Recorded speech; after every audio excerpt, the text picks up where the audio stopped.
राधे राधे। जय श्री श्याम। बंधुओं, स्वागत है आपका हमारे चैनल में एक बहुत ही ज्ञानवर्धक प्रसंग के साथ। तो आज का प्रसंग है पाखंडी राजा। मित्रों, जब किसी प्राणी को भूख लगती है तो वह किसी भी परिस्थिति में अपनी भूख मिटाने की कोशिश करता है, क्योंकि भूख और नींद प्राणी को पागल कर देती है। कोई भी परिस्थिति हो, लेकिन ये दोनों चीज़ वह हर हालत में पाना चाहता है। इसी संबंध में मैं आपको एक कहानी सुनाती हूँ, लेकिन वीडियो शुरू करने से पहले आपसे एक विनती है कि जिसने भी हमारे चैनल को सब्सक्राइब नहीं किया है वह हमारे चैनल को सब्सक्राइब कर लें, क्योंकि आपका एक सब्सक्राइब हमारे लिए बहुत महत्व रखता है। बहुत समय पहले की बात है, एक गीदड़ जो अपने पेट की आग बुझाने के लिए पागलों की भांति मारा मारा जंगल में भटकता फिर रहा था, मगर उस बेचारे को कुछ भी नहीं मिला था। वह तो ऐसा जानवर था जिससे कोई डरता भी नहीं था, ना ही वह बेचारा किसी का शिकार कर सकता था। उसे तो केवल चालाकी और होशियारी से खाना आता था। दिन भर बेचारा इसी तरह भटकता फिरता रहा, मगर कहीं भी उसे कुछ खाने को नहीं मिला। मगर उसने हिम्मत नहीं हारी और भोजन की तलाश में चलता रहा, यह सोच कर के कहीं तो कुछ मिलेगा, बैठने से तो कुछ मिलने वाला ही नहीं। चलते चलते वह जंगल की ओर छोड़कर एक गांव में पहुंच गया। वह जानता था कि गांव में कुछ ना कुछ तो खाने को मिल जाएगा।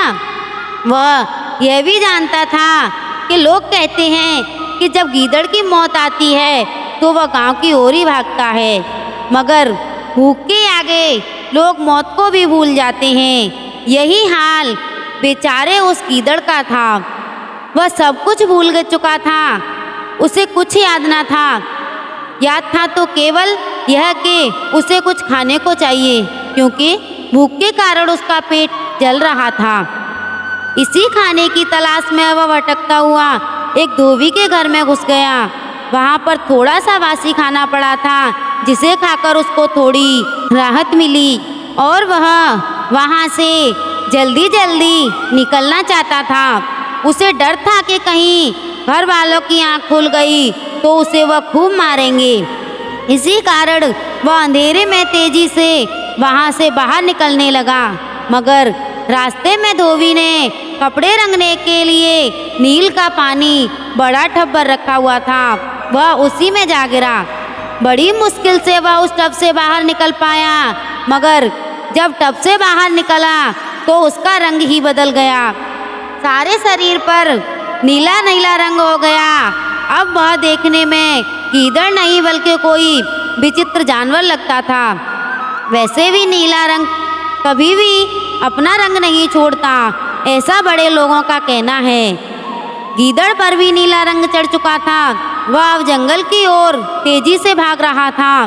जंगल के जानवरों ने उस विचित्र जानवर को जंगल की ओर भागते हुए देखा तो डर के मारे आगे आगे भागने लगे।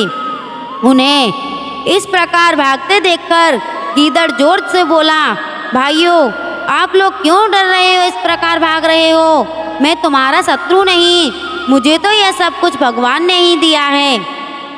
चालाक गीदड़ ने इस मौके का लाभ उठाने के लिए यह कहानी गढ़ दी। देखो, मैं भगवान की ओर से आप सबके कल्याण के लिए एक दूत बनकर आया हूँ। मुझसे डरो मत। मुझे भगवान ने यह आदेश दिया है कि इस जंगल के जानवरों का कोई राजा नहीं, इसीलिए तुम इनके राजा बन जाओ। गीदड़ की इस आवाज़ को सुनकर सारे जानवर वहीं रुक गए और इसी विचित्र जानवर को बड़े ध्यान से देखने लगे। इस रंग का कोई जानवर इस जंगल में पहले कभी नहीं देखा था। यह ठीक ही कहता होगा, इसे भगवान ने ही अपना दूत बनाकर इस जंगल में भेजा है। यही सोच सारे जानवर वापस गीदड़ के सामने सिर झुकाकर खड़े हो गए और कहने लगे, महाराज, आप हमारे राजा हैं, हम आपकी प्रजा हैं, हमारे लिए कोई हुक्म हो तो बताओ। गीदड़ यह सुन और भी चौड़ा हो गया और वह अपने पर बड़ा गुरूर करने लगा। उसे तो सपने में भी ये नहीं सोचा था कि उसे उसकी जिंदगी में इस प्रकार का दिन भी आएगा और इस जंगल का वह राजा बन जाएगा। वारे नीले रंग, तूने तो हमें जंगल का राजा बना दिया। कहाँ मैं भूख से बिलख रहा था, कहाँ इतने सारे सेवक और उसकी आज्ञा का पालन करने के लिए खड़े हैं। राजा के सिंहासन पर बैठते ही उसके तेवर बदल गए। उसने उसी समय अपना दरबार लगाया और शेर को अपना महामंत्री, बाघ को सेनापति पद दिए, हाथियों को पानी लाने के लिए नियुक्त किया, चीते को द्वारपाल बनाया, मगर गीदड़ों को कुछ भी नहीं दिया। ना ही उनसे बात की, बल्कि उन्हें डांटते हुए कहा, तुम लोग हमारे दरबार से चले जाओ, बुज़दिलों के लिए हमारे पास कोई जगह नहीं है। इस प्रकार रूप बदलते हुए गीदड़ जी राजा बनकर जंगल में राज करने लगे। शेर जैसे बहादुर खूनी जानवर उन्हें अब उठकर नमस्कार करते। दिल ही दिल में गीदड़ बहुत खुश रहता, क्योंकि शेर स्वयं उसके लिए शिकार करके लाता था। अब खूब खाने को मिलता, जिसके कारण गीदड़ फूलकर कुप्पा हो जाता। अब वह गीदड़ कम सांड अधिक दिखने लगा था। वह खा खाकर बहुत मोटा ताजी हो गया था। एक बार पास के जंगल के गीदड़ों ने इस जंगल पर हमला कर दिया। चारों ओर से हो हा हा की आवाज़ें आने लगी। सारे जंगल में इस हमले का कारण भगदड़ मच गई। छोटे मोटे जानवर तो डर के मारे भाग निकले। दरबार के सारे जानवर इकट्ठे होकर अपने राजा के पास आए। हुजूर, हम पर हमला हो गया है, हमारा जीवन खतरे में है, हमारा यह जंगल अब खतरे में है। सारे जानवर शोर मचा रहे थे और अपने राजा से कह रहे थे, चलो लड़ने के लिए चलो। गीदड़ तो हमले की बात सुनकर कांपने ही लगा। उसकी समझ में कुछ नहीं आ रहा था, वह लड़ना कहाँ जानता था। उसने कांपते हुए स्वर में कहा, चलो भाग चलें, अब यहाँ पर रुकना उचित नहीं है।